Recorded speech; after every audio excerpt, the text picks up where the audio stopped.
Top quality और consistent performance के लिए सिर्फ सिल्वर पंप्स। टॉप क्वालिटी और कंसिस्टेंट परफॉर्मेंस के लिए सिर्फ सिल्वर पंप्स, नाम याद रखना। ज्या पद्धतीचे वक्तव्य बलात्कारग्रस्त मुलीबद्दल केले जात आहेत ते अत्यंत असंवेदनशील आहे। काहीतरी खळबळजनक बोलायचं याचा उद्देश ठेवून खोटी विधानं केली जात आहेत, दिशाभूल केली जात आहे। तपासामध्ये खरं तर हा अडथळा आहे। पोलिसांनी अशा लोकांवर कारवाई करायला पाहिजे, परंतु पोलीस त्यांच्या तपासामध्ये व्यस्त असल्यामुळे आम्ही व्हिक्टीमतर्फे आज अर्ज दाखल केलेला आहे आणि अशी विनंती केलेली आहे की जे अशा प्रकारे न्यूसन्स क्रिएटर आहे त्यांच्यावर कारवाई करावी आणि त्यांना समज द्यावी, ऑर्डर एक काढावी की या केसच्या संबंधित जे लोक असतील त्यांनी जे प्रत्यक्ष कोर्टात झालेलं आहे त्याचं वृत्तांकन जरूर करावं। तो अधिकार मीडियाचा आहेच, मीडियाचा तो अधिकार आहे, फ्रीडम ऑफ प्रेस आहे, परंतु जे झालं नाही कोर्टामध्ये ते सांगणारे जे लोक आहेत त्यांना मीडियाने सुद्धा प्रसिद्धी देऊ नये, त्यांनी तशा पद्धतीने काही सांगू नये। दुसरं काही राजकीय लोक जे आहेत ते अत्यंत बेताल अशी विधानं करत आहेत। आता खरं बेताल विधानं करणारे राजकारणी कोण आहेत असं आपण म्हटलं तर कदाचित बोटावर मोजण्याएवढेच लोक उरलेले आहेत आणि त्यामुळे सगळेच जण बेताल बोलायला लागले आणि ते सुद्धा बलात्कार झालेल्या मुलीबद्दल जी न्यायासाठी इथे उभी राहिलेली आहे हिमतीने, तिची हिम्मत तोडण्यासाठी जे काही वक्तव्य केले जातात ते सुद्धा चुकीचे आहे। जे राजकीय नेते आहेत किंवा इतर कोणी लोक आहेत ते केवळ सामान्य माणसं आहेत। निर्णय हा न्यायालयामध्ये होणार आहे, त्यामुळे त्या मुलीच्या सोबत उभं राहणं हे आवश्यक आहे व्हिक्टीम म्हणून आणि तिला कोणत्याही प्रकारचा त्रास होऊ नये याची काळजी घेतली पाहिजे। कारण की जे वक्तव्य केले गेले त्यामुळे त्या मुलीने आम्हाला सांगितलं, वसंतराव मोरेंना मला, की मला आत्महत्या करा वाटते, इथपर्यंत मला वाईट वाटत आहे। ती सुशिक्षित मुलगी आहे जिने आपल्यावर झालेला अत्याचार सांगण्याचा प्रयत्न केलेला आहे। तिच्या बाजूने न उभं राहता अशा असंवेदनशील पद्धतीने जे वक्तव्य करतात त्यांच्यावर मनाई हुकूम मागण्याचा आम्ही प्रयत्न केला आणि कोर्टाने उद्या 11 वाजता सुनावणी ठेवलेली आहे। 7,500 रुपयाचा विषय जो आहे तो कोर्टासमोर न मांडता काय त्यातील काही वकिलांनी थेट मीडियासमोर मांडला आणि त्यामुळे तरुणीची बदनामी होते। नाही, मी आत्ताच सांगितलं की काही प्रत्येकच व्यवसायामध्ये काही असंवेदनशील लोक असतात, त्यांना संवेदनशीलता आणण्यासाठी खरं तर प्रशिक्षणाचे कार्यक्रम सातत्याने घेतले पाहिजे। म्हणजे माझी आपल्या इथले पत्रकार संघाचे अध्यक्ष आहेत त्यांनासुद्धा विनंती आहे की त्यांनी पत्रकारांसाठी बलात्काराच्या केसेसचं रिपोर्टिंग करताना काय काळजी घ्यायची याच्याबद्दलचा वर्कशॉप घेतला पाहिजे। म्हणजे असे बेताल वक्तव्य करणार तुम्ही दाखवूच नका ना कोणाला, म्हणजे काही गरज नाही त्याची, कारण पत्रकार हे तिसरा डोळा आहेत समाजाचा, त्यांना माहिती आहे कोणाचं बरोबर आहे कोणाचं चूक आहे।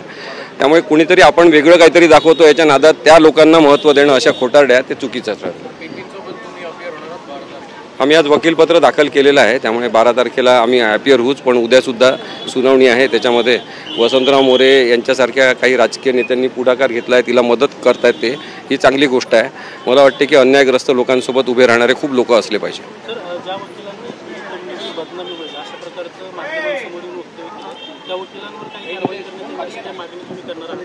नाही, मी आत्ता पण न्यायालयात सांगितलं की मी कोणाचं काही नाव घेत नाही आहे त्याच्यामध्ये, कारण की असंवेदनशीलता ही सार्वत्रिक असल्यामुळे काही 1-2 जणांची नावं घेऊन त्यांना शिक्षा द्या वगैरे असं म्हणणं काही अर्थ नाही, परंतु त्यांना नक्कीच याच्यातून समज मिळेल अशी अपेक्षा आहे।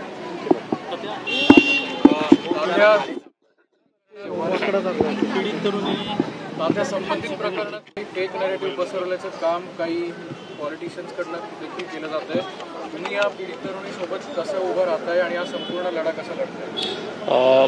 प्रकरण घडलं त्याच्यानंतर महाशिवरात्रीच्या दुसऱ्या दिवशी मला संबंधित मुलीचा आणि तिच्या मित्राचा फोन आला आणि ती मुलगी माझ्यासंग फोनवरतून बोलली। ती प्रचंड रडत होती फोनवरती आणि ती फोनवरती बोलत असताना आदल्या दिवशीच मला आसिम सरांचा फोन आला होता की तात्या या संदर्भात विषयामध्ये तुम्हाला जर काय मदत हवी असेल तर तुम्ही मला संपर्क करा। आणि योगायोगाने दुसऱ्याच दिवशी मला त्या मुलीचा फोन आला। 20 मिनटं मी तिच्यासोबत फोनवरतून बोललो। ती प्रचंड रडत होती आणि कालसुद्धा आम्ही तिच्यासोबत ज्यावेळेस आम्ही दोघंही बसलो होतो, आम्ही बोललो, तर ती सरांनी सांगितल्याप्रमाणे सुशिक्षित तरुणी आहे आणि तिला ज्या पद्धतीने 7,000-7,500 घेतले, आज सगळ्या गोष्टी दूध का दूध पाणी का पाणी झाल्यात। मी त्या दिवशीसुद्धा बोललो होतो की त्या भिकारी माणसाकडे, तो ज्याच्याकडे झोपायला जागा नव्हती, तो त्या एस टी स्टँडवरती झोपत होता, तो 7,000 रुपये कुठनं देणार तिला? आणि ह्या गोष्टी ज्यावेळेस इथे येऊन समोरासमोर सांगण्यात आल्या त्या सगळ्या खोट्या ठरल्यात। त्याची बायको कुणाची भाषा बोलतीये?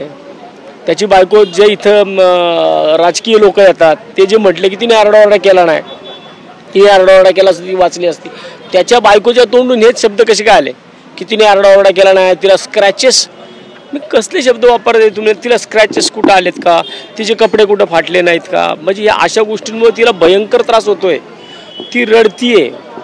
काल सरांनी आमच्यासमोर तिने सांगितलं की सर ह्या सगळ्या गोष्टी एक दिवस झालाय तो विषय, पण हे रोज माझ्यासोबत चाललंय की ज्या पद्धतीने तिच्या तपासणी चालू आहे, तिच्या चौकशा चालू आहेत, अनेक अधिकारी येतात, प्रत्येक अधिकाऱ्याला रोज ती तेच सांगतीये. व्हिडिओ रेकॉर्डिंग झालं त्याच्यामध्ये तिने तेच सांगितलं.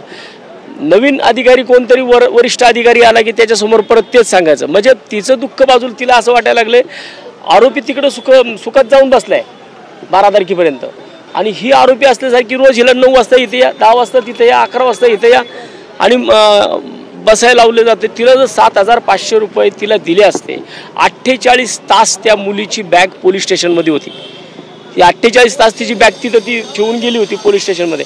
मग ते 7,500 रुपये पोलिसांच्या कुठल्या स्टेटमेंटमध्ये आलं नाही ना. मग 48 तास ती बॅग पोलिसांच्या ताब्यात असताना मग का नाही आलं. मग ज्यांनी कुणी इथे येऊन त्या गोष्टी बोलल्यात त्यांच्यावरती कारवाई झाली पाहिजे. त्याच्याकरता आज असीम सरांनी तिकडं अर्ज दाखल केला आहे की ज्या या विषयाच्या संदर्भात जी लोक नाही आहेत त्यांनी त्यांची पत्रकारिता बंद करावी.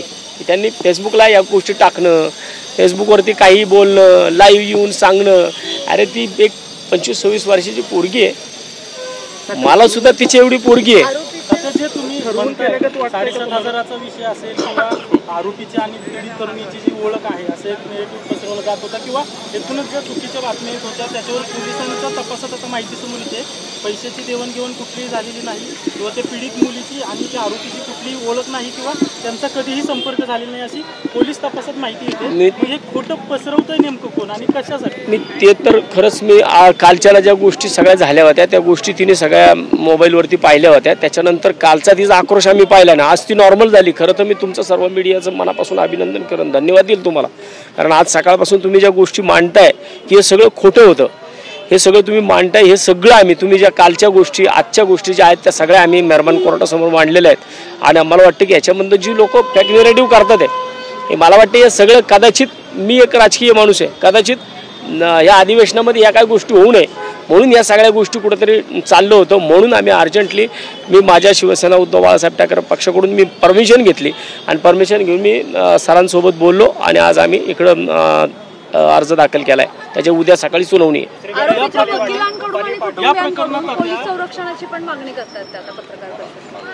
आता ते मला पण आत्ताच कळालं की कुणीतरी त्यांना काळं पासण्याचं वगैरे काहीतरी असं काय बोललेलं आहे त्याच्यामध्ये. मग असं बोलायलाच नाही पाहिजे ना. या गोष्टी ज्या गोष्टी आता भीती वाटते का? मग तुम्ही आमचा असं की त्याच्यामध्ये काय कोण काय लाख रुपयासाठी माझ्या तर कानावर इथपर्यंत आलंय की त्या बक्षिसाचे लाख रुपयासाठी काहीतरी भांडणं चालू आहेत. सध्या पुणे शहरातील जे काही नेते आहेत ते सरकारची बाजू मांडण्यासाठी या पीडित तरुणीची बदनामी होईल अशी वक्तव्य करतात असं तुम्हाला वाटतं? 100% त्या सगळ्या गोष्टीसाठीच आम्ही आज मनाई अर्ज दाखल केलेला आहे की या सगळ्या गोष्टी बंद झाल्या पाहिजेत. की ती आरोपी नाही आहे, तिच्यावरती ज्या पद्धतीने अतिप्रसंग झालेला आहे ते त्याच्या बाबतीत सहानुभूती करायची का दुसऱ्या कोणाच्या बाजू मांडायच्या तसं न होता त्या 26 वर्षाच्या तरुणीचं आयुष्य बर्बाद होईल. उद्या ती आम्हाला काल बोलली आहे की मला आता या सगळ्या गोष्टी पाहून मला आत्महत्या करावीशी वाटते की आरोपी मी आहे का? जर मला त्यांनी 7,500 रुपये दिले असते, माझे 48 तास बॅग पोलीस स्टेशनमध्ये होते, ती का नाही तपासली तुम्ही? पोलीस तपासासमोर आले की ते खोटं आहे सगळं. आणि या सगळ्या खोट्या गोष्टी थांबाव्यात यासाठी आमची सुद्धा विनंती आहे.